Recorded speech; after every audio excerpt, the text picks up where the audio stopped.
Good morning Pilipinas and welcome back po sa Panahon TV.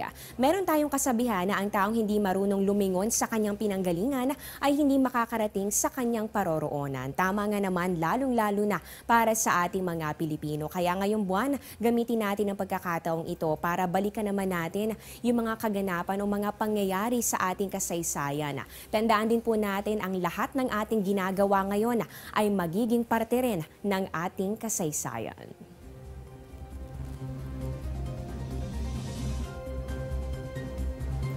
Balik naman tayo sa lagay ng ating panahon. Unahin po natin ito po nga datos ng pag-asa tungkol dito sa major dams na binabantayan natin sa bahagi ng Luzon. Kabilang dito ang Magat, Pantabangan at ganun din ang Angat Dam. Unahin po natin dito sa Angat Dam kung saan dito po tayo kumukuha ng water supply para yan sa Metro Manila at mga karatig po nitong probinsya.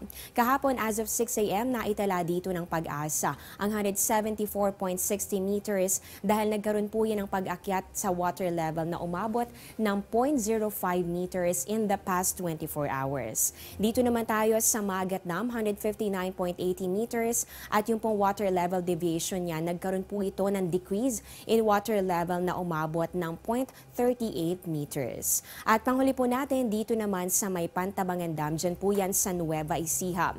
Nagkaroon po ito ng pagbaba sa level ng tubig na umabot ng 0.03 meters, kaya naman base sa pinakahuling datos ng Weather Bureau, meron po itong 183.78 meters. Ibig sabihin po niyan, sa lahat po ng dams na ating binabantayan ngayon, ay dito po sa Angat Dam lamang nagkaroon ng pag-akyat sa water level dahil na rin po yan sa mga pag-ulan na naranasan natin nitong mga nakalipas na araw.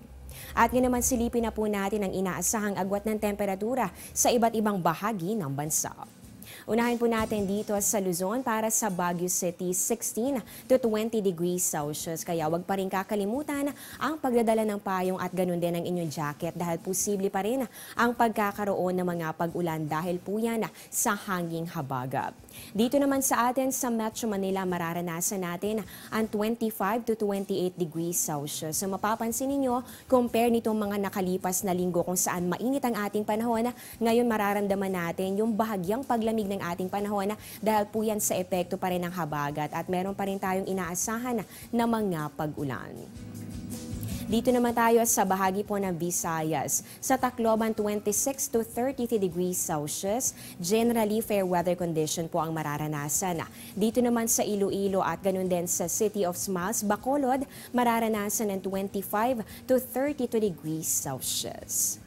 At panghuli na lang natin, dito naman yan sa bahagi ng Mindanao. Sa ating viewers sa Cagayan de Oro, inaasahan po natin ang 25 to 34 degrees Celsius. At yung pinakamataas naman, dito po yan sa Metro Davao, 26 to 34 degrees Celsius. Kapansin-pansin na compared po sa Luzon at ganoon din sa Visayas, mas matataas yung temperatura dito sa Mindanao dahil hindi naman po ito gaanong naapektuhan nitong southwest monsoon at yung iba pang prevailing weather systems.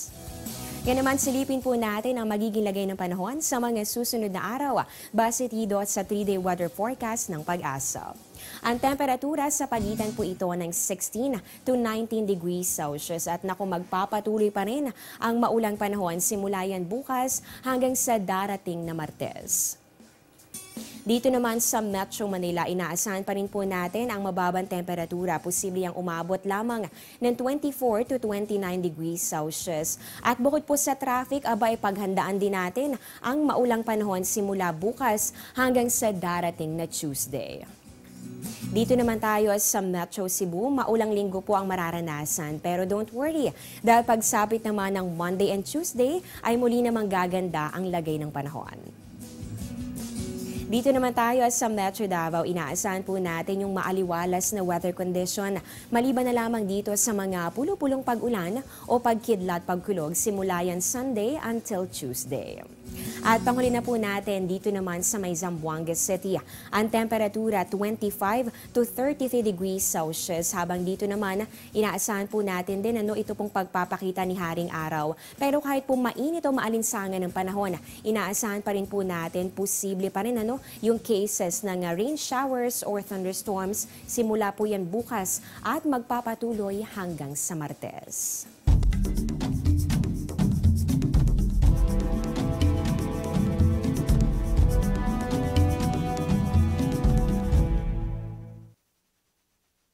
Sa ibang balita, sa pangunguna ng Mars Reconnaissance Orbiter o MRO, patuloy ang pagkuha ng litrato sa planetang Mars mula pa noong 2005.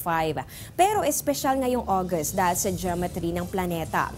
Nasa opposite sides kasi ngayon ang araw at ang Mars kaya mas malinaw ang pagkuha ng datos sa loob ng ilang linggo. Dagdag pa ng MRO, ito rin ay magandang pagkakataon para sa possible future landing sites para sa rovers ng NASA. Kaya narito, tunghayan po natin ang ilan sa libu-libong larawan mula sa Mars.